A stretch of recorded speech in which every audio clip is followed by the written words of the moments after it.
Telespectadores do Only Bible. Se resolvermos o problema do pecado ao aceitar a Jesus Cristo e possuirmos a fé perfeita que agrada a Deus, não haverá nada impossível. Viveremos sempre gozosos e felizes, tendo comunhão com Deus, e ao podermos receber resposta a tudo o que pedimos, não haverá o que invejar. No entanto, muitas vezes, mesmo clamando, Senhor, Senhor, não conseguem agradar a Deus por não possuírem fé plena. Então, por que não se consegue possuir a fé plena, mesmo dizendo crer em Deus? E qual será o fator principal que impede isso? Vamos averiguar no episódio de hoje. Romanos 8, 6-7. Porque a inclinação da carne é morte, mas a inclinação do Espírito é vida e paz. Porquanto a inclinação da carne é inimizade contra Deus, pois não é sujeita à lei de Deus, nem, em verdade, o pode ser. O ser humano registra em sua mente o conhecimento que viu, ouviu e aprendeu. E reproduzir e recordar o conhecimento registrado é o pensamento. No pensamento, existem duas classes, o pensamento carnal e o pensamento espiritual. Então, a que se refere cada um deles, respectivamente? Primeiro, vamos examinar o pensamento carnal. Ao dizer carne, parece que se refere ao corpo humano. No entanto, carne, na Bíblia, muitas vezes é usada em sentido espiritual, em vez de se referir ao corpo humano. Vamos ler Romanos 8:8. E os que estão na carne não podem agradar a Deus. Assim como diz este versículo, espiritualmente carne refere-se à fusão entre o corpo humano e a natureza pecaminosa. É o atributo da falsidade, assim como o ódio, a ira, o juízo, a condenação, o ciúme ou a arrogância, que ainda que não se tenham manifestado externamente, podem se revelar algum dia em obras. Quando se pensa com base nessa carne, isto é, na natureza pecaminosa, surge o pensamento maligno que vai contra a vontade de Deus. Isso é o pensamento carnal. Em outras palavras, é o pensamento da falsidade. Em contraste, o pensamento espiritual é ativar, por meio do pensamento, o conhecimento da verdade que está conforme a vontade de Deus. Ou seja, é o pensamento da verdade. Por exemplo, quando alguém age de maneira desrespeitosa ou o critica injustamente, se o seu ego se fere ou você tem pensamentos de desagrado, isso é pensamento carnal. Uma pessoa com esse pensamento expressa seu incômodo ao outro com palavras, ou ainda que não o faça, sente ira, se ressente e sofre. Deus disse: sirva aos outros, seja humilde, busque o benefício do próximo. Se considera que é uma perda obedecer a esta palavra, isso também é pensamento carnal. Se não consegue rejeitar esse pensamento carnal, não poderá obedecer a palavra nem receber a bênção que Deus concede. A causa mais fundamental pela qual se pensa carnalmente é porque há falsidade, isto é, o carnal no coração. Se dentro de si há somente o conhecimento da verdade, logicamente só pensará de maneira espiritual. Mas muitas vezes, mesmo tentando pensar espiritualmente, por não conseguir discernir bem entre a verdade e a falsidade, a pessoa tem pensamentos de falsidade sem perceber. Por exemplo, alguns livros afirmam que é justo vingar-se por algo que seus pais sofreram. Se ler esse tipo de livro, será fácil aceitar tal princípio ou perspectiva como verdade. Porém, se o refletirmos com a palavra de Deus, de forma alguma, isso é verdade.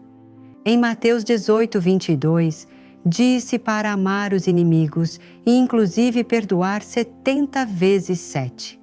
Se se tem assim o pensamento da verdade, mesmo vendo a pessoa que o aflige, pode esforçar-se por pensar espiritualmente dizendo, devo perdoá-lo e amá-lo.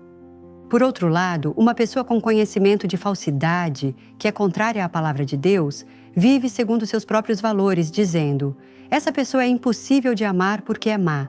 Desse modo, se pensa carnalmente, não se pode obedecer à palavra de Deus. Portanto, não se pode possuir fé plena.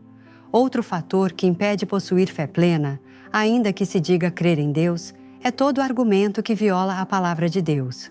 Aqui, argumento refere-se ao sistema lógico estabelecido com base em um conhecimento, que explica o princípio ou fenômeno das coisas, entre outros.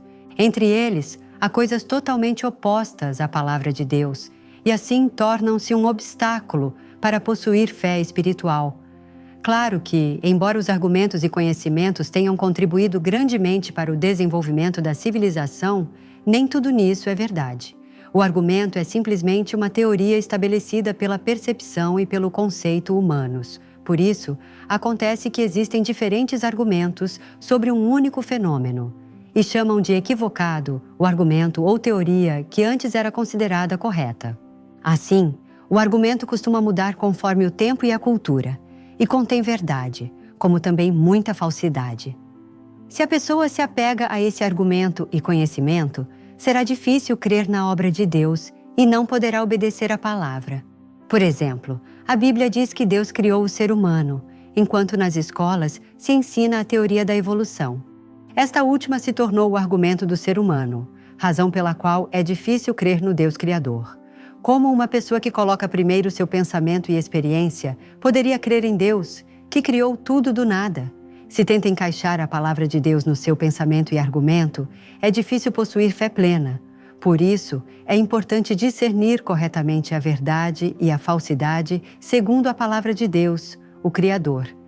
Para possuir uma fé plena que agrada a Deus, é necessário derrubar não apenas o pensamento carnal que corresponde à falsidade evidente, mas também todo argumento estabelecido com o conhecimento equivocado do mundo. Jesus disse em Mateus 5, 39 a 40: Ao que te ferir na face direita, oferece-lhe também a outra. E ao que quer demandar-te e tirar-te a túnica, larga-lhe também a capa. Não é possível obedecer a esta palavra de Deus se não derrubarmos o pensamento carnal e todo argumento. Por isso, nos exortou em Romanos 8:7. Porquanto a inclinação da carne é inimizade contra Deus, pois não é sujeita à lei de Deus, nem em verdade o pode ser. E em 2 Coríntios 10:5, derrubando raciocínios e toda altivez que se levanta contra o conhecimento de Deus, e levando cativo todo pensamento à obediência de Cristo. Então, como devemos proceder para derrubar o pensamento carnal e todo argumento e assim obedecer à palavra de Deus? Suponhamos que tenha surgido o seguinte pensamento carnal: eu o odeio, sinto-me ressentido, que difícil. Nesse momento, você deve examinar se o seu pensamento é da verdade que agrada ao Senhor ou da falsidade, e assim deter o pensamento que se originou do pecado e da maldade. Pois o pensamento carnal encadeia outros pensamentos iguais, e a própria pessoa acaba sofrendo mais por isso.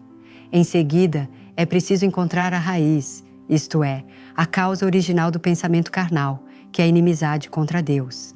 Se surgiu o pensamento que diz: eu o odeio, ele não me agrada, é evidência de que há ódio no seu interior. Se foi ferido pelas palavras de menosprezo do outro, isso significa que há ego ou arrogância. Somente examinando detalhadamente o seu comportamento e coração e descobrindo a maldade que corresponde à raiz desse pensamento, é que você poderá rejeitá-lo. Além disso, para rejeitar o pensamento carnal e todo argumento, é preciso tomar a palavra de Deus como alimento e praticá-la diligentemente. Deve-se rejeitar as trevas, que são a falsidade, bem como o ódio, a ira, o ciúme, o juízo e a arrogância que há no coração, e preenchê-lo com a luz, que é a verdade, como o amor, a compreensão, o perdão, o serviço, a paz, etc. Por exemplo, alguém que odiava seu irmão passou a ouvir a palavra de Deus que diz: amai os vossos inimigos. No entanto, não é pelo simples fato de conhecer essa palavra que o ódio será descartado e a pessoa conseguirá amar automaticamente. E também não basta apenas orar pedindo ajuda para amar o inimigo. Primeiro, é necessário arrepender-se completamente para rejeitar a falsidade chamada ódio, pensar no amor do Senhor que o perdoou e esforçar-se continuamente para amar o próximo. Do mesmo modo, é necessária a obra ativa do amor, como sorrir primeiro para o outro, oferecer um gesto de carinho, etc. Se, procedendo assim, receber a graça e a capacitação de Deus por meio da oração e do jejum, cada vez o atributo do ódio será arrancado e, em seu lugar, o amor preencherá o coração. Se, com esse método, você for rejeitando cada uma das falsidades e se enchendo da verdade, não terá mais pensamento carnal. Se nos despojarmos do pensamento carnal e derrubarmos o argumento com o qual dizemos ter razão, poderemos obedecer à palavra de Deus com alegria. Derrubar todo argumento significa neutralizar todo conhecimento e raciocínio aprendidos no mundo quando estes se desviam ou violam a palavra de Deus. Somente a palavra de Deus é a verdade. Assim, se você orar com fervor a fim de derrubar o pensamento carnal e os argumentos que não estão de acordo com ela, o Consolador, o Espírito Santo, o ajudará e você poderá derrubá-los e rejeitá-los plenamente.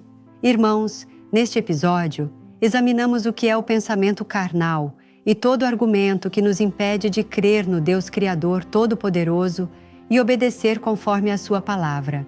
Espero que agora possuam a fé plena, ao se despojarem do pensamento de falsidade e do sentimento de maldade, e obedecerem conforme a verdade. Oro para que assim recebam resposta a tudo o que pedirem e tenham uma vida próspera em tudo. Permitam-me orar por vocês. Bom Pai Deus, hoje examinamos o nosso pensamento carnal. Permite-nos perceber quão vão e desagradável é esse pensamento carnal, pensamento maligno que nos impede de crer completamente na Tua Palavra e obedecer conforme a ela, e assim rejeitar o pensamento carnal da falsidade. Para isso, ajuda-nos a descobrir e rejeitar a forma de maldade e falsidade que há no coração, com oração fervorosa, para que possamos ter pensamento espiritual e de verdade que Te agrada. Peço-Te que os irmãos possam orar e esforçar-se com vigor para fazê-lo. Obrigado. Oro em nome do nosso Senhor Jesus Cristo. Amém.